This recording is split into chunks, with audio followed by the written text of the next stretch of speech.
ATV Talk, the podcast. Sit down with your host, industry professional, Leonard Duncan, as the men and women from the ATV world bring their behind the scenes stories to life. Every Tuesday at 5 p.m. Pacific Standard Time. And remember, dream big. It could be your story one day. Duncan Technologies International. More than 33 years in the industry building racing programs and ATVs around the world. We build winners. Hey, well, I'm Leonard Duncan. It's a pleasure to meet you. Well, it's a pleasure to meet you. It's been quite a while. I'm sure I met at some point, but that was a long time ago. I think we did back when I was still just a youngster watching all you guys and thinking how amazing it was. It was an interesting time back then. There's no doubt.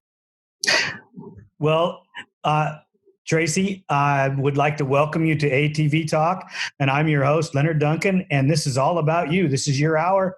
I want to know where you grew up, how you got into off-roading, and mainly a little bit about your time on three-wheelers. Well, are you sure we can do this all in an hour?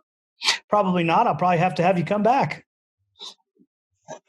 Well, the gist of my career and how it started is I grew up in San Diego, obviously, and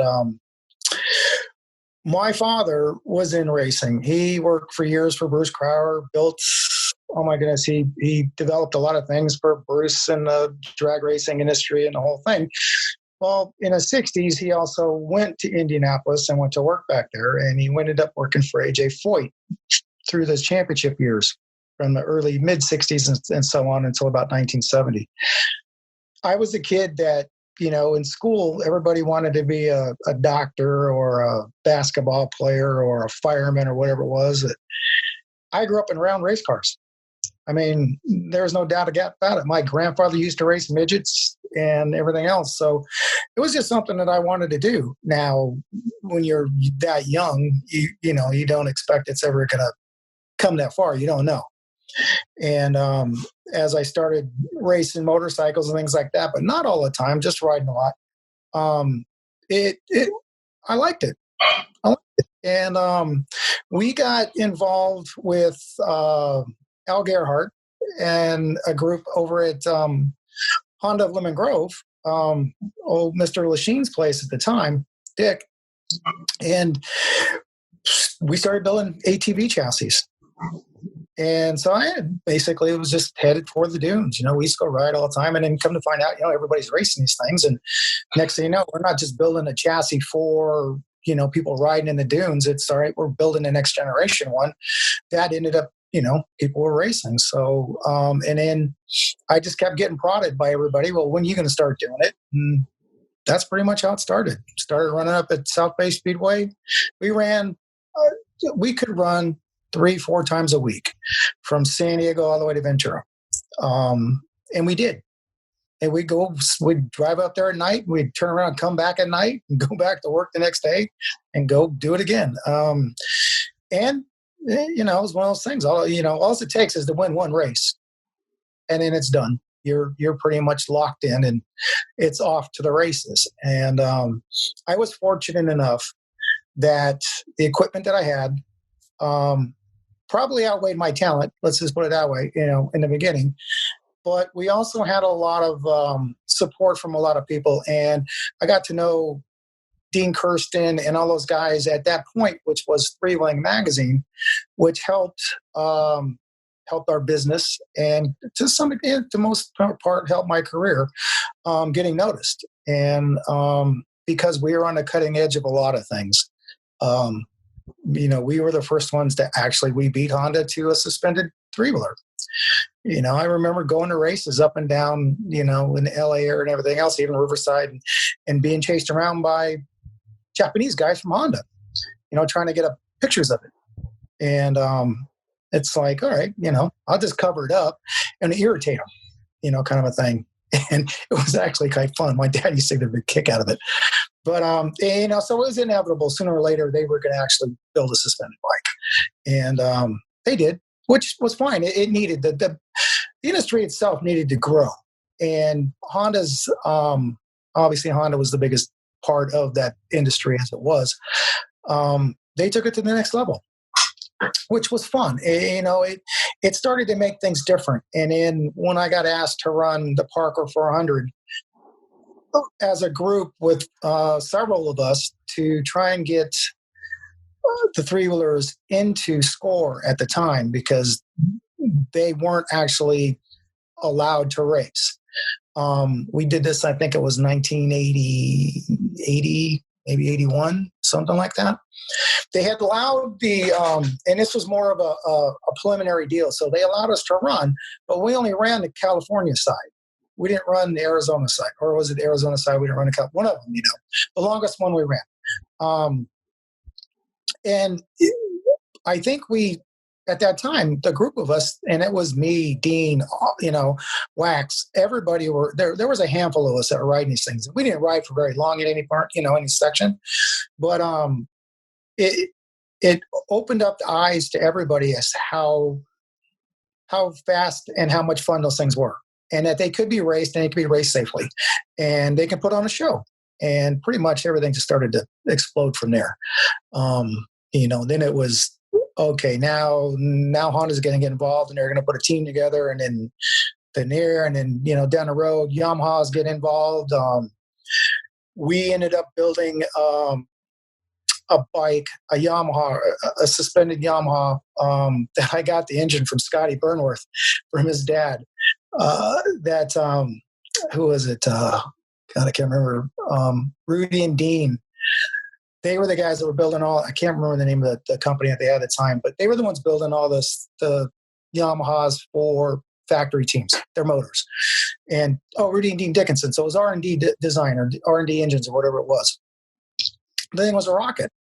Won a lot of races with it, and the next thing you know, you're getting more and more people looking at, who you are and what you're doing. We were kind of on the outside. I raced, that Honda deal for a bit in the beginning, and then we just kind of backed up. And how long were you with Honda? I signed my contract with Honda in 1983, and I was there till the end of it. I think it was 1983. I do remember a funny story. Dean Kirsten had come to me, and they wanted to put together a desert team, a bike that they can go out and compete against Honda. So we built an engine, we built the bike. Dean put all the sponsorship together. We had a trailer set up. I talked to Mike Hallett to, see if he was interested in being my teammate. And we went out and we chased Honda down. I mean, we scared them, quite frankly. And when we won the overall at the 500 that they didn't show up to that year, that kind of put things in perspective for them. It's like, okay, we're not the only team in town, and these guys are privateers, and they're fast. I do remember once we were running against them, and it was down near San Felipe at a pit, but from my background, from my dad's background, we always looked at, okay, how can we be better? How can we, make things better at a race? And one of them was pit stops. And Honda, and I used to watch them as they were not fast. They would just mosey in, they'd get off the bike, they'd grab their goggles, they'd get something to drink. The guys would, wrench on the bike, and off they'd go. Well, we came in and we were running behind them at this one particular pit. We decided I'll back this up. We decided we were going to change how pit stops were run on these things. And we actually had it set up to where it was like an IndyCar stop, literally. I mean, we practiced this thing like there was no tomorrow. We came in at this one particular stop, and Mike and I switched, and we were out in 15 seconds. And Honda, I remember going by the Honda pit, and they were just like, it just like stunned them. They were scrambling. They didn't know what to do. It was hysterical. And from that point on, dry brakes and everything else became part of, and when I ended up with Honda, their pit stops changed, and we were knocking them off. So, time's money. If you're standing around and waiting around, you're going to get beat. Well, a lot of that played into my being signed by Honda, which was fun. It was great. It was a lot of fun. And I, as my career went on, I found that my calling was more in the off-road side of it, the desert side of it, other than racing Riverside, because I love to go for miles and hours, and I didn't have any problem racing at night. In fact, my times at night were sometimes equal or faster than my times during the day. Maybe it's focus. I don't know what it was, but it was a blast, you know. That's pretty cool to hear. I mean, because you're talking about things that are before my time. I was still in high school, still, working at the shop when I could, and just learning about all you guys. Well, it's funny. It was a time back then where, when you're in the bottom or the front end of, I guess what you want to say, when everything's being developed, things are moving so fast. I mean, we did that whole deal with Husqvarna in 1982. That scared the living crap out of Honda. I mean, Wes McCoy flat told me, he said, look, if they would have gone to production with that bike, it would have changed how we did things. That thing was basically a race bike that you could use instead of taking a bike that Honda built as a stock bike and converted it into a race bike. This was a race bike that you could throw dune tires on it and go run the dunes. It handled. It had stuff Honda hadn't even thought about doing on it. And unfortunately, a political issue that went on inside Husqvarna from a VP who wanted this thing to a president who didn't, and the thing got shut down. And it really was. It was kind of unfortunate because that thing was probably one of the most fun things I ever rode, and it was an insane dune bike. What size? And all I had to do that one. That was a 250.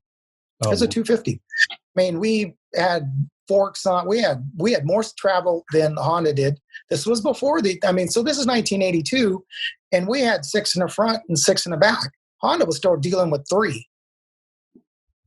I mean, we had it all. I mean, chromoly axles. It was pretty wild. That's awesome. That was the fun part. I think I remember hearing of that machine. I never got to see it.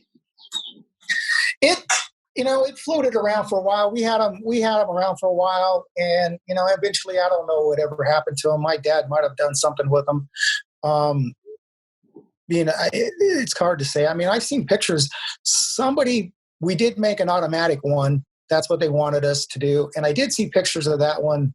I don't know, maybe 3 or 4 years ago. Somebody popped up on Facebook and said, "Hey, is this your bike?" And I said, "Yeah." And where'd you find it? And they said somebody had it in their garage. So they were floating around. There were 3 of them that we built, and that was one of them. So, but like I said, unfortunately, it didn't go into a production thing. So it'd be sure nice to have a toy like that, just to look at right now. Well, it's funny. Like the Yamaha we built, it ended up with somebody, and I got a tag on Facebook here not long ago, maybe a year or so ago, that they had that bike, and it's fun to see that this stuff is still around. It's as my career has evolved and gone in different directions, I've kind of shed a lot of that stuff out, and I just kind of accumulate things as I go. And I never thought back then that keeping all my Honda gear or any of that stuff or keeping these bikes would have been of value. It never dawned on me that 40 years later that this stuff would be, that valuable. And it is. And I'm really happy to see that the industry hasn't gone away completely and that people are still racing these things and they're having a blast. And it's perfect because we were the founders of this damn sport. So it kind of makes you feel good. Well, I have been all over the world working on people's toys and got to go and do some pretty amazing things, and also learning from the founders and the people that charted the waters. I was very fortunate to be born into a family that this is what we do, and this is what my father's always done. Oh, and I'm so happy to hear that you guys are still in business doing this. I mean, a lot of the guys that I used to work with or ride with or even raced with that are still involved, I think it's spectacular. I think it's great. I just chose a different path in racing. When I stopped riding, I made a commitment that I was done. It was time, basically, in my eyes, I'd done that, been there, now I'm going to do something else and keep raising the bar. And that's kind of how my career evolved after I got back from Europe in 1987. And that actually, and the shoulder injury didn't help, it kind of helped that decision also. So, you stopped racing three-wheelers in the 87? Or well, it's the end of the 87 season was when I stopped racing. And at that point, I was racing. I had signed a contract with Yamaha of Europe. So I spent the entire 1987 in Europe racing for Yamaha of Europe. And was involved in a crash up in the northern end of Holland and destroyed my left shoulder, basically. And ended up with surgery. And when I got done, and there was only one race left as it was, so I was, pretty fortunate when that all happened. But when I got back, we couldn't come to terms on another year over there. So I just made the decision. All right, I'm going to go back and I'll find another form of racing to get back involved in. And that's kind of how it ended up. I got back and said, yeah, I'm done. At that time, Honda had already gone through their issues. That's why I wasn't raced for Honda any longer, is that the team had to be disbanded because of the, the safety issues, that all the lawsuits and everything else, which really, that wasn't much fun.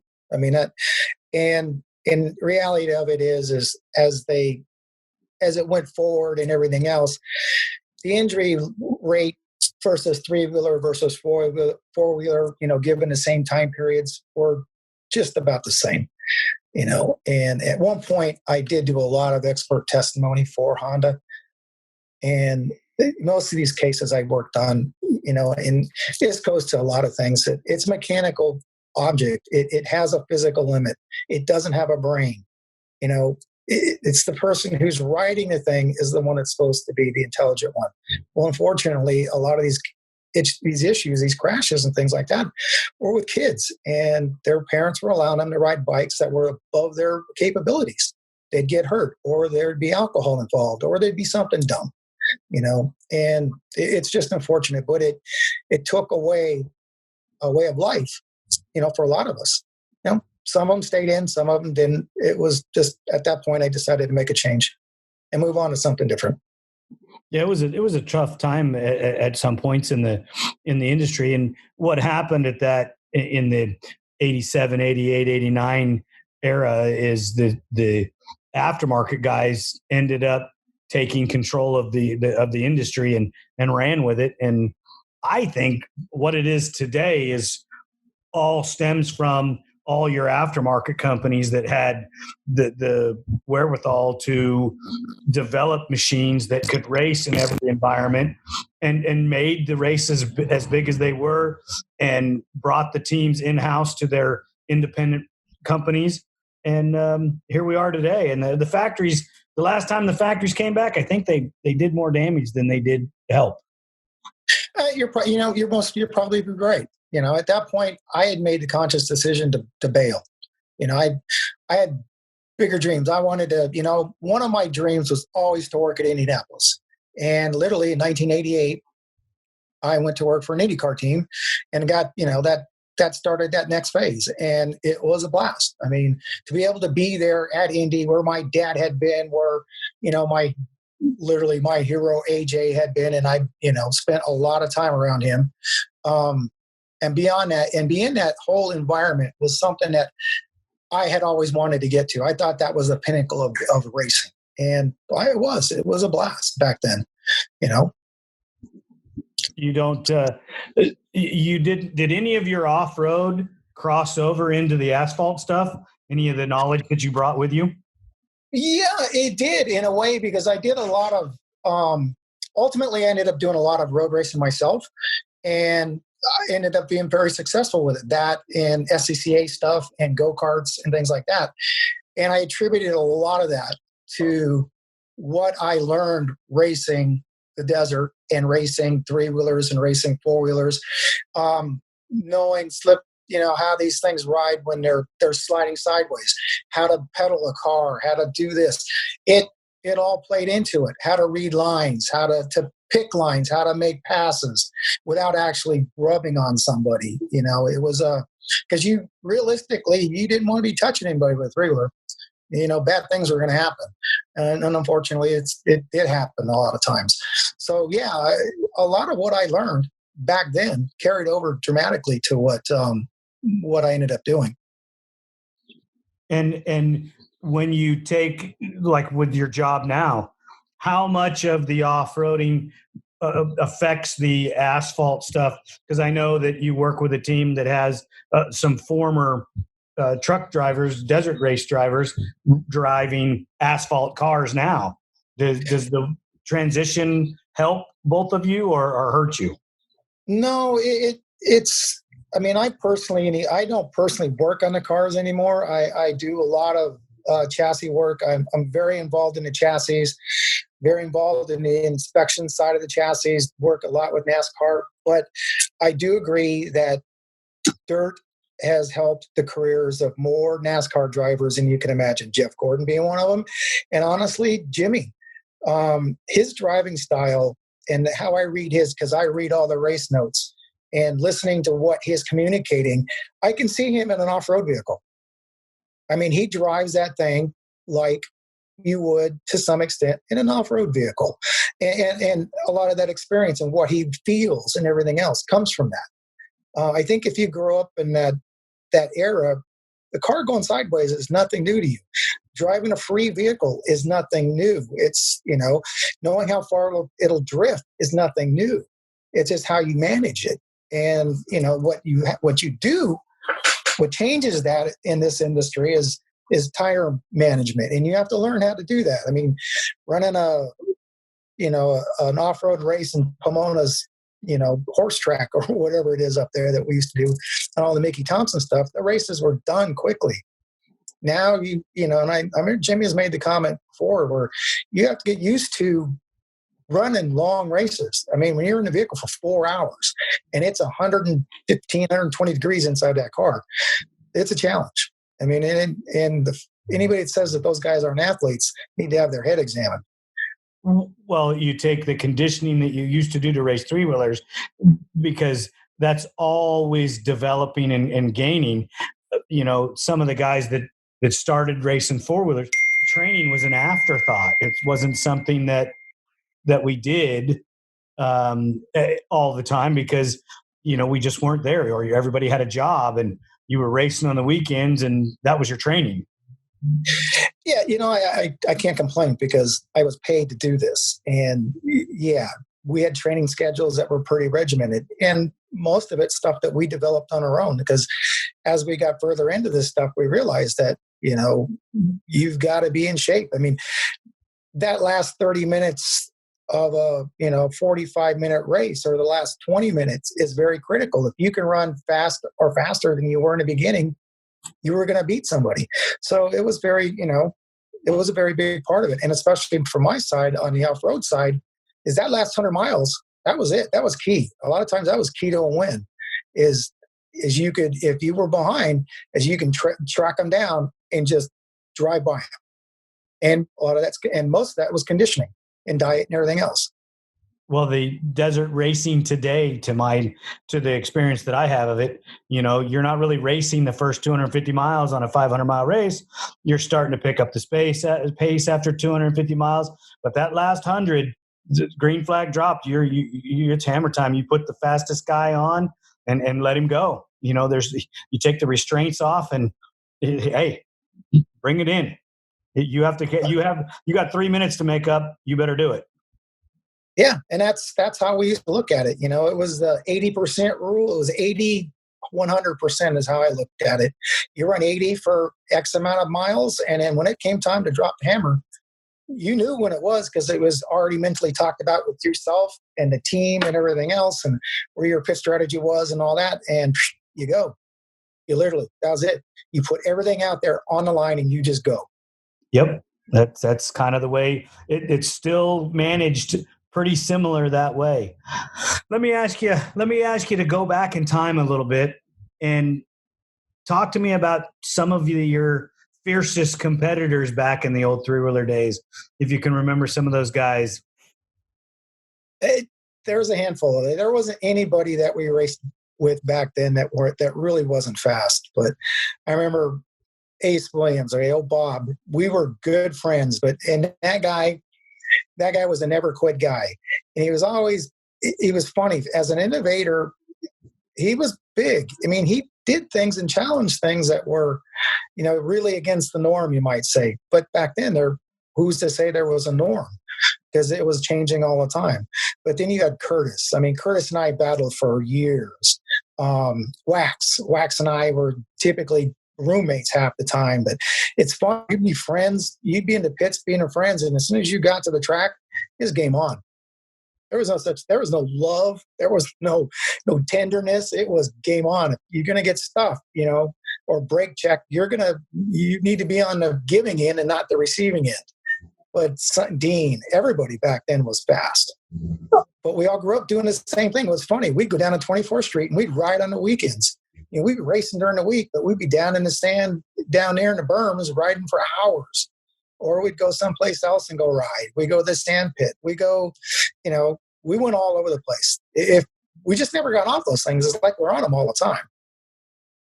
That's what the difference is, almost to the point now. And some of the guys is they don't ride as much, or the passion for riding isn't there. They go get on their cell phone, or they're doing something else, but playing video games. But the passion for the ATV deal, that's really what I'm trying to draw out of you is just how much the passion that you had for it back then, like all the other guys, which rolled into the guys like me getting involved. That's the thing. And that goes to the core of who I am anyways. I'm a very competitive person, and I was fortunate and have been fortunate enough to grow up with people around me who've been very successful in racing as a whole. And guys who have told me things that, if you're going to win, these are some of the things that you need to do. And one of the first things that they told me is before you win, you need to learn how to lose. And by that, it means, it doesn't mean what a lot of people think it does. It means if you're fast and you're losing, there's a reason behind it. What are they doing differently than what you're doing to get to the finish line? Is it a mental issue? Is it a physical problem with what your conditioning is? Is it what you're riding? What is it? Figure it out. Or are they beating you here? Are they faster here? Are they, where are you beating them? Where are they beating you? And you have to mentally put all this together. Once you figure that out, then winning, it's not easy, but becomes a lot simpler. And once you get that first win, then it's off to the races. Then you understand what it's all about. And I don't like losing. I've never liked losing. But at the end of the day, it's like, all right, if I did lose a race, I went back and whether it was 2 hours away, 4 hours away, I spent that entire time trying to figure out what it was and what were the reason, and I got beat. Well, go back and go ahead. Yeah, you go back and you fix it. And that's how my brain works. It's like, all right, I got beat. Why? And go fix it. Make the changes. Make the corrective changes to go out. And if that meant that I needed to go practice more, if I needed to be practicing on a specific track more and pick that up, that's what I did. That's commitment. That's the love that you have for that sport. Is if you want to be successful at it, you have to pretty much sacrifice everything for it. And I had no problem doing that. That's one of the hardest things to teach is sacrifice. Most people, it's a personal choice. You have to have the desire to give up some things in life that you'll get back. But if you want to be a champion or a champion for more than a day, you have to sacrifice big portions of your life to your training, to your thought process, to the development of your machine, to working with your team to get better. Oh, it's huge. I mean, it really isn't. And I mean, and through my career, there have been times when I think I went one time, one period of time, I was maybe a year and a half, 2 years before I had a day off, and we were working dumb hours. Depending on the level and where you were, I do remember one time and I've done 24-hour stints, I've done 36, I've done 48, but I did a 54 straight hour stint to make sure we made it to a race. So we've all been there, man. Anybody that commitment. Oh yeah, no, I mean it is. Yeah, anybody that really truly loves what they do, they're not gonna hesitate. They're not gonna blink.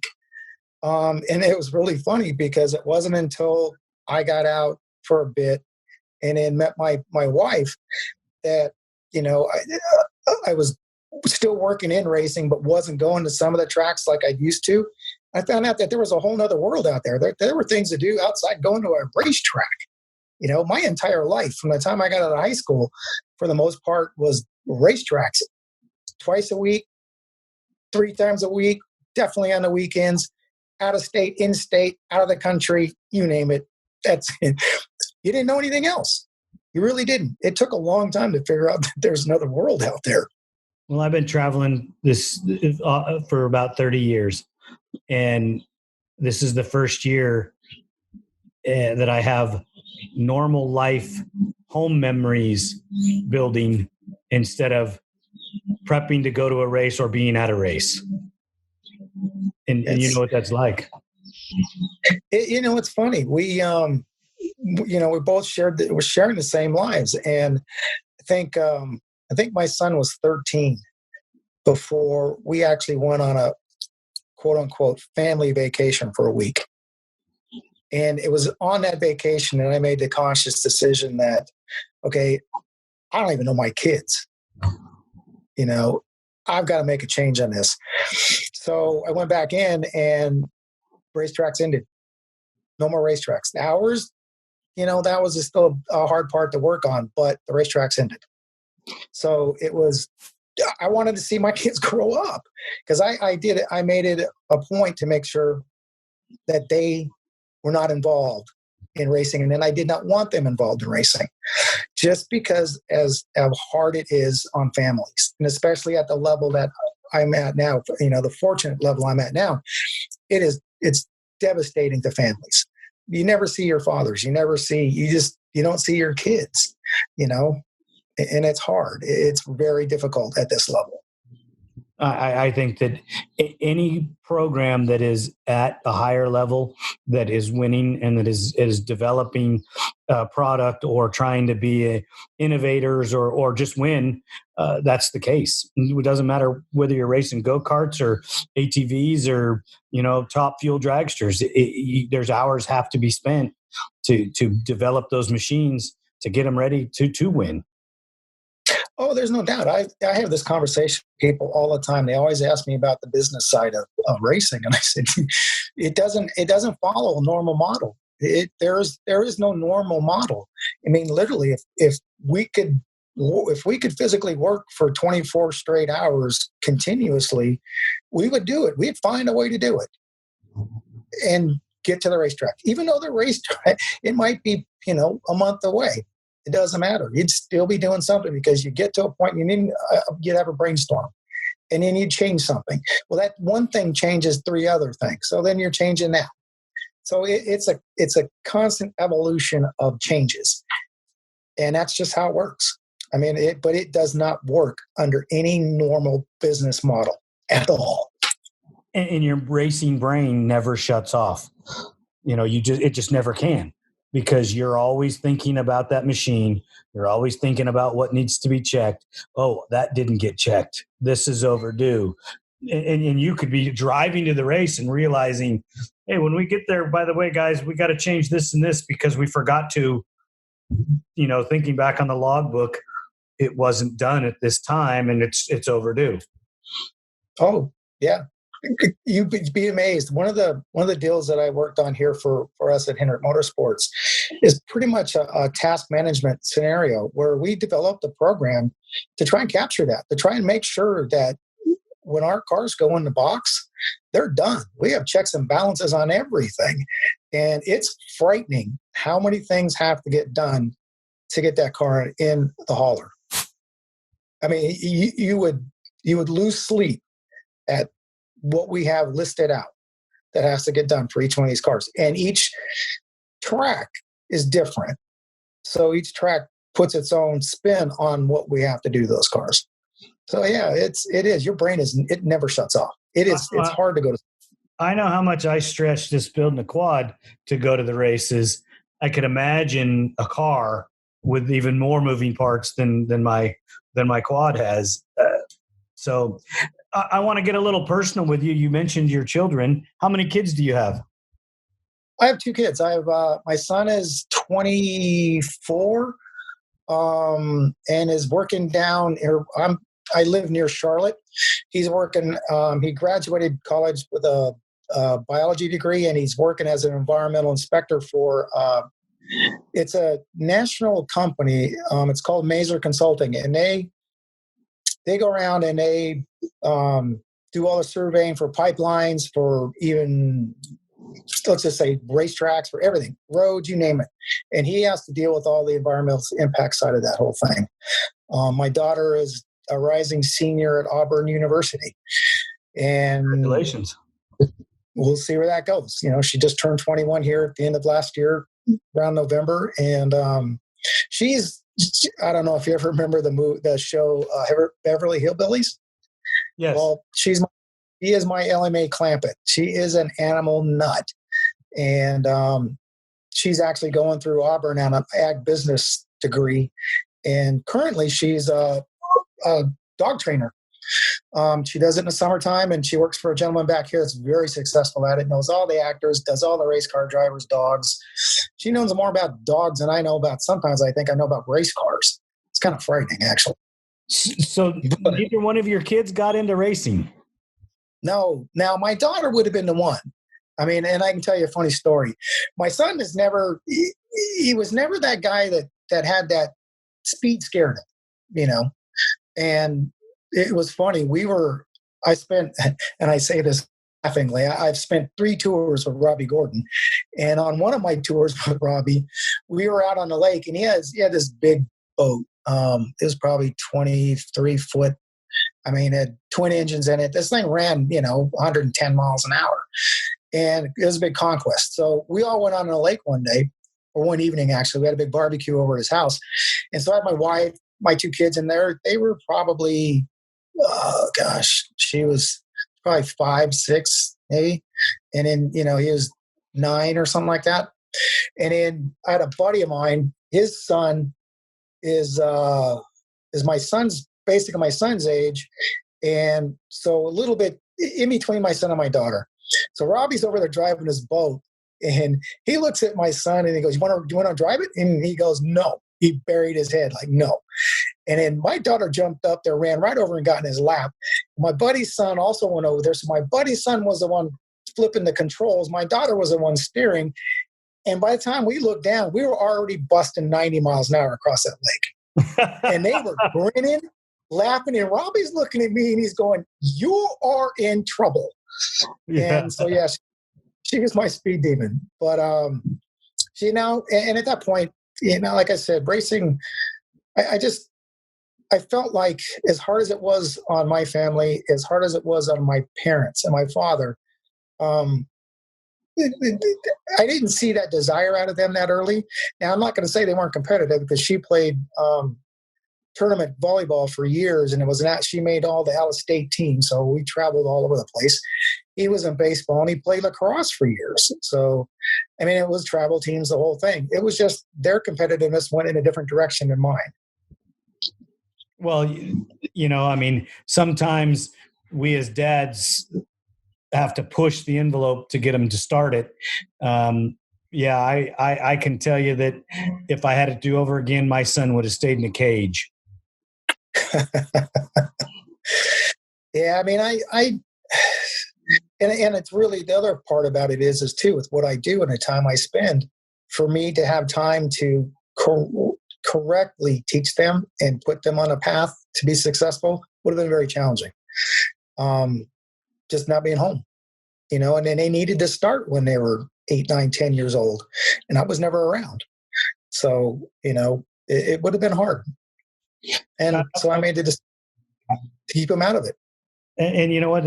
Sometimes that's the best way. It is very taxing. My daughter really doesn't care for racing at all, from watching me race and then me being gone and missing birthdays and missing special events at school. And just not being there because I was, a few years back, I remember every Friday she'd call me, hey, my grandson Ethan would have a baseball game or something going on. We got a game on such and such, and you go, oh, sorry, honey, I'm in Nevada on my way to a race, and click, oops, daughter's mad. Yep. So it's hard. I mean, so it as a parent, now some people they're just, they're doing well. Like Robbie, but he's still actively involved in it. And his son, Max, is phenomenal. I mean, I remember that kid when he was in diapers and literally you would thought he was driving things in, so it does work, but on my level, it wasn't going to work. So, and I really, truly didn't want them involved. It's hard. I mean, they've even brought it up to me. They said, I'm glad you didn't push us in that direction. I'm glad, you actually made the decision to start being around more. If I had not made those decisions at that time after that one vacation, I would have never seen my son play baseball. I would have never seen my daughter go to the volleyball games. I missed enough holidays. I still miss holidays. They could be out on the lake on 4th of July and I'm not. They'll give us our 4th of July in December after the season. Do you follow the ATV industry at all anymore? I mean, I know how busy you are, but do you ever get curious and pick up a magazine or a newspaper or anything, watch a video? Every once in a while I'll search videos on YouTube. I see a lot of what I see is off of Facebook. If it's somebody that, has been friended by or knows the guys that I knew, I trust that whole scenario. I just, at some point I just didn't want to load up and have people all the time, just blowing everything up. But to a little bit, to a little extent, but not as heavily as either I probably should or I don't know. It's kind of one of those things. I mean, I don't really even follow motorcycle racing as much as I used to. I've got a lot of guys at work that, they're heavily involved, as a fan or as a writer, and they ask me questions all the time. It's like, haven't really paid attention. So who did win Anaheim? I don't know. Literally nowadays, if it's not a cup race, and I watch that solely, not all of it, but I watch it solely not from a perspective as a fan, but all right, when are we going to pit? What decisions are we making? We should be doing this now, and I have no problem going back and questioning the crew chiefs, like, what the hell were you thinking? And, to some extent, you got to be careful with those guys that are, their egos are pretty big, but it's a whole different deal. But I mean, I'd much rather really be out on the lake, on the weekends and hanging out there or playing golf or shooting sporting clays. I still need that competitive side, that deal that floats that boat, and golf and sporting clays do. And I do shoot competitively. So, I get my time in. That's awesome. So, you haven't got to look at any of the new ATVs up close to see some of the modifications and the development that has gone on over the last 30 years, I take it. No, not really. I look at some of them. There's a gentleman Richard Jekyll, who runs up. He's here in North Carolina. He's out of Raleigh, and I know he does a bunch of stuff with Rob Selby. But I look at some of the stuff. It looks like they've gone back in some places to like an old TT scenario where the jumps are not all that big, but there's a lot of corners, a lot of turns, which I think is great. And the tires and everything else are completely different than what we ran. I'll see some that, their offsets are huge, and I understand the balance on what they're doing, but it's just different, And I'll look at the pictures, and then I'll if there's a video, I'll watch it. If there's something that maybe these guys are involved in, I'll take if they've done a video, I'll take a quick look at it. But yeah, it looks like it's changed. And then again, some of it doesn't look like it's changed at all. Some of the technology from, we're racing a machine that's winning in the desert that was designed or released from Honda in 2004. We've modified it, we've changed it, but we're still using that engine platform and that frame and we just change the shocks and the A-arms and run it with some other modifications that we've come up with. But I think you'd be real interested to sit down and look at one to see some of the development that we've gone through and some of the changes we've made to make the machines more durable and faster. Oh, I would. I totally. That's kind of where my brain goes. I think I read a report one time that somebody was doing an interview with all of us, and they asked Jimmy White about me, and he made the comment that my brain goes in a technical direction on top of being, a racer. And that's kind of where I go. I look at that stuff. And so, yeah, I'd be very interested in seeing it. And a lot of it, just the simplicity of it, because I was always taught, make it simple. Don't make it hard, make it simple. Well, my dad's best saying, and the thing that he's always said to me is, keep it simple, stupid. Yep. And I was beat into my head. I mean, you can make all this elaborate, and I truly hate the term trick. To me, that is a term that hidden in that term is break, because it will. Yes, every time. What you do, it's gonna break. And I've lived through the scenario with my dad as, you never know how light you can make it till you break it. Well, we broke a lot. So, you start to learn where that point of that is, and you try to correct it and you build from there. But still, bottom line of the premise is simple. Motion, if you keep it simple, works. If you complicate it, it's dramatic, and it will fail. One way or another, it either won't do what you want it to do, or it will fail. Exactly. They're just always the parts clean, free flowing. How the machine rolls across the floor. If it's got a drag, you got to fix it. You got to figure it out, because sometimes it's a seal, sometimes it's a rotor. You got to check the size of your tires to make sure they're balanced. All of these things that the asphalt guys have done for years and years, it has rolled over into the off-road race, because if you have offset tires, you have a vibration at high speed. Oh yeah. Yeah, that's not much fun running when you're running 70 or 80 across a bunch of whoops. It kind of throws your timing off. And it's funny. I remember once we were running Parker, and I got a flat. And then we went back. I went back to the pit, or got to the pit, and we changed it. And when they put the tire on it, they didn't compensate the air pressure for what was already, the one side was already, elevated, and the other side was still cold. Even though the pressures were the same, would have been the same if they were both put on at the same time. I turned around and came back in about 100 yards. I said, match the air pressures. I said, because this thing is off. I mean, I literally, it was that vibration. It's pulling. I can't ride. Side, yeah. I said, I can't. I said, it might be. I don't care. It's not mental. It's got to get fixed. Bang that thing up, and off I went. Never look back. But it was just one of those deals. Like, this is not right. Fix it.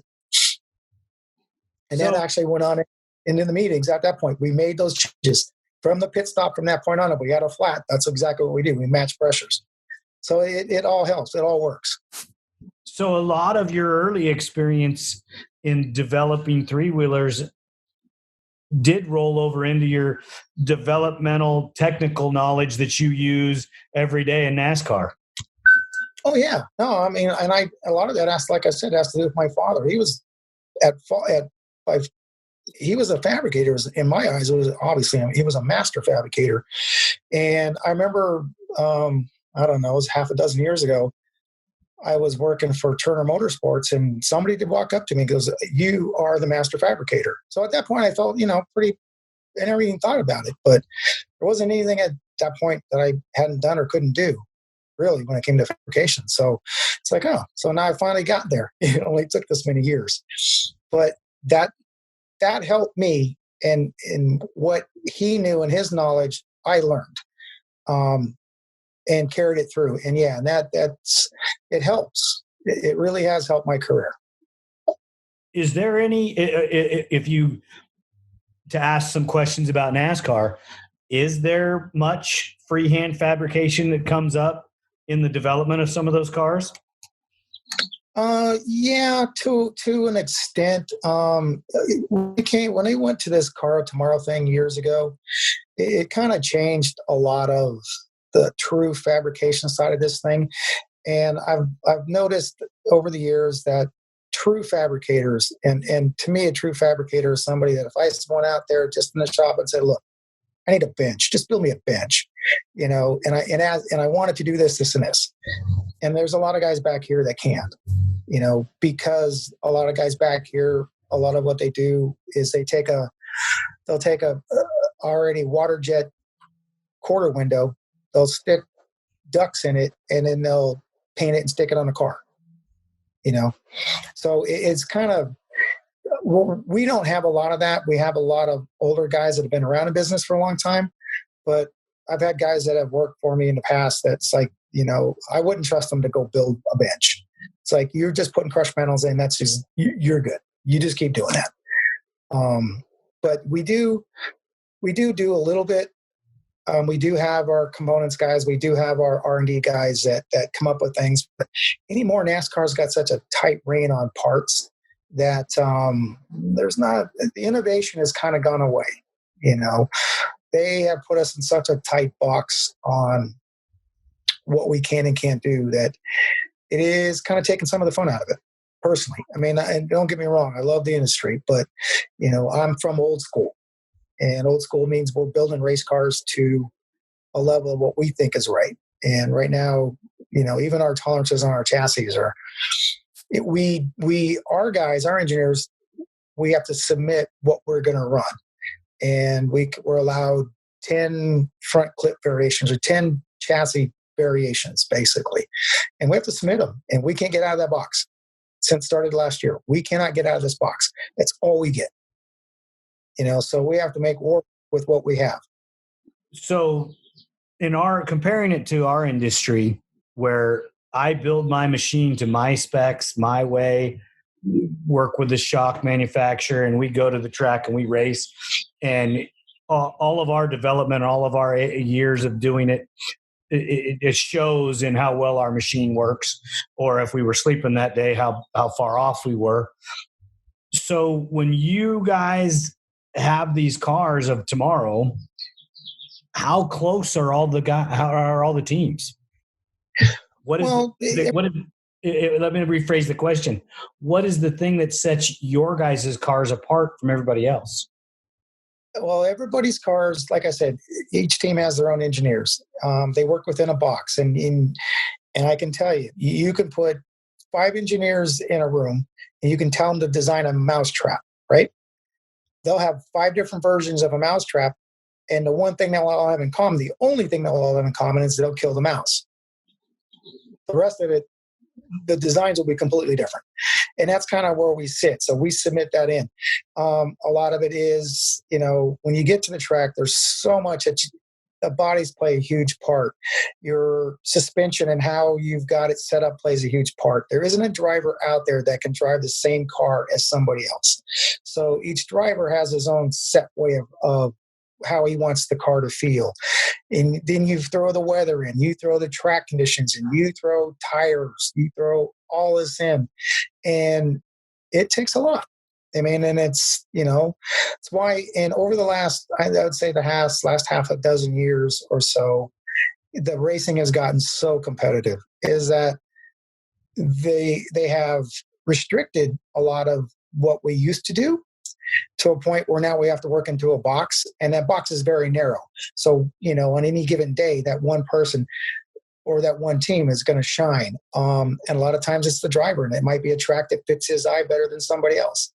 But if you notice and you look in there, the guys that run in the top, and I'm going to broaden out, the top 15 are always the same guys in the top 15. The guys in the top 10 are usually always the same guys.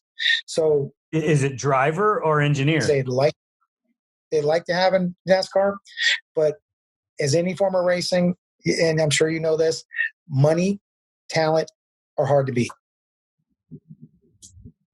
Yeah, I get it. Money, there is no substitutes for cubic dollars in any form of racing. The guy with the most money has the most tricks up his sleeve and just has more options than the guy that doesn't. And the guy doesn't mean the guy that doesn't have the money isn't going to come out and win a few races, but over the long haul, he's not going to be able to pull the trigger like you are. No, and the resources, that's where we have the resources. And the resources could be just in personnel. And if we need to work long hours, then we've got guys that can split shift. I mean, that's a lot of times where that comes into play. Our teams don't. Now, all the smaller teams nowadays, a lot of them rely on engineering agreements they have with teams. So a lot of the younger, smaller Toyota teams will have engineering, contracts with TRD or Joe Gibbs. We've got Chevy teams that we have engineering degree, or we had an alliance with them to help them out, and it's to bolster the Chevrolet product versus the Toyota product versus the Ford product. You need to put all these guys out there, and you have to try and help them be competitive, because it doesn't do anything other than help the sport. The more people are competitive, the racing gets better. And, it gets people in the stands. And that's where lately NASCAR's had a problem, was putting people in the stands. So, and obviously right now there's a huge problem with that. Well, Thanks to. They have some goofy rules going on with some of the stuff they're doing. I'm an old school guy. Hey, let's just bring it back. Best guy wins. Guy with the most points at the end of the year won the championship. Let's just make it simple. Well, there you go. That's that term. I've said the same thing, but they're not listening to me. They're not listening to a lot of us. I mean, a lot of us all feel the same way. Let's just turn them loose. It's kind of one of those deals. And that's kind of where I'm going to get to my next point, is that with this whole new car that they're going to bring out, they're calling the Gen 7 car, it is going to be completely different than what we've done ever in NASCAR. And with the decision to bring this thing out and long talks with my wife and everything else, right now on this podcast, I'm saying that I have decided that December 31st of this year is the end of my racing career. It is time to move on. Well, I'm sorry to hear that. And I hope that whatever you decide to do in the future, I don't know if you're going to let the cat out of the bag here, or if you're going to wait till a later date. We're going to miss you in all forms of it. Well, and I technically won't be, I will never be probably completely out. But as for my, I haven't lost passion for it, but I just don't want to go through, I'm at a point in my life, where I'm not ready for another new car, a whole new version of this car. And realistically, the car itself is kind of up my old school ways. I mean, there's a lot of that stuff on that car that I would have liked to see NASCAR do a long time ago, but it's time for a change. Like I said, I'm not getting out. I probably won't be out completely. I'll be one way or another. I'll be helping somebody, but on a daily basis, there comes a point in your life when you need to make changes, and I've done that through my entire career. Whether I switch from ATVs to cars to road racing cars to Indy cars to off-road cars to whatever it is, there comes a point when you need to make a change, and I'm heading in that direction. So I'm going to try and enjoy as much as I can of this next 6-7 months, and go win some damn races and go put another championship on the board up there for HMS. I mean, that'd be the ultimate, because I really cannot complain about my career at all. From world records to championships to, racing all over the world, I have no complaints, not one. That's pretty awesome. I'm really happy to hear that, and it's a pleasure having you on, and I hope that in the future here, when we get things rolling a little better, that you'll come back and visit with us again, and maybe you'll have some more stories for us, and we can get in depth about some of your other forms of racing. Anytime. I'm available anytime. Just, let me know. And if we got a week in, probably a week or so in advance, so I can schedule things in, I'm good. I mean, I truly think that guys like myself, Jimmy, Curtis, Dean, Wax, all of us, even Tommy Gann, Stevie, if you can get him, if you can pinpoint him down. We all have a lot to say, and we had a lot a lot of fun doing what we did. And I'm very proud of the fact that we were part of what you guys are continuing to do now. We were the guys, we were the guinea pigs. And I hope that what we did back then definitely was a springboard for you guys to be successful. And that makes me feel good. Well, being involved with the father that I have and the things that I've got to see, him being on the cover of their first three-wheeler magazine and me having no idea as a 10-year-old kid riding my bicycle around, getting in the way at that photo shoot, it's amazing where we are today. It really is. And I just wanted to say thank you very much for your time. And maybe that if I could ever get 3 or 4 of you in the same room, in the same place, we could sit down and have a table talk and really tell some good stories. Oh, yeah. You might want to pull up a chair and maybe bring in a bed because you're going to be there a while. Well, hey, I think the listeners would love it. It's always great to go back in time and realize that the guys today, yeah, they're great, but somebody had to lay that foundation. Yeah, and I like that. And that's the one part I really do like about it, because I'd kind of gotten away for so long. And when I started getting, I was never on Facebook. And when I did, I started getting pinged by all these people. I'm like, wow, I didn't even know anybody knew who I was. That it had been so long ago. And to see that the industry has continued and has been as prosperous as it is, and people are still enjoying themselves, that's the part I truly like about the whole thing, is that we took something that nobody thought was even a dream to anybody and started a revolution, and it's still going today. It's amazing. It really is. Well, Tracy, I'm going to let you get back to your night, and I just wanted to say thank you very, very much for coming on ATV Talk, and we will be in touch with you. And God bless and good luck with your future endeavors. Well, thank you very much. And I really appreciate your asking me to do this. And tell your father I said hello. I will, sir. Maybe next time we'll bring him in and have him sit in with us. I would love that. I really would. The team here at ATV Talk would love your feedback. Please email us at hello@atvtalkpodcast.com. Thank you for listening. We hope you enjoyed the episode. If you did, don't forget to rate us on all the available platforms and share us with your loved ones. Follow us on Instagram and Facebook for more ATV Talk news. See you next time.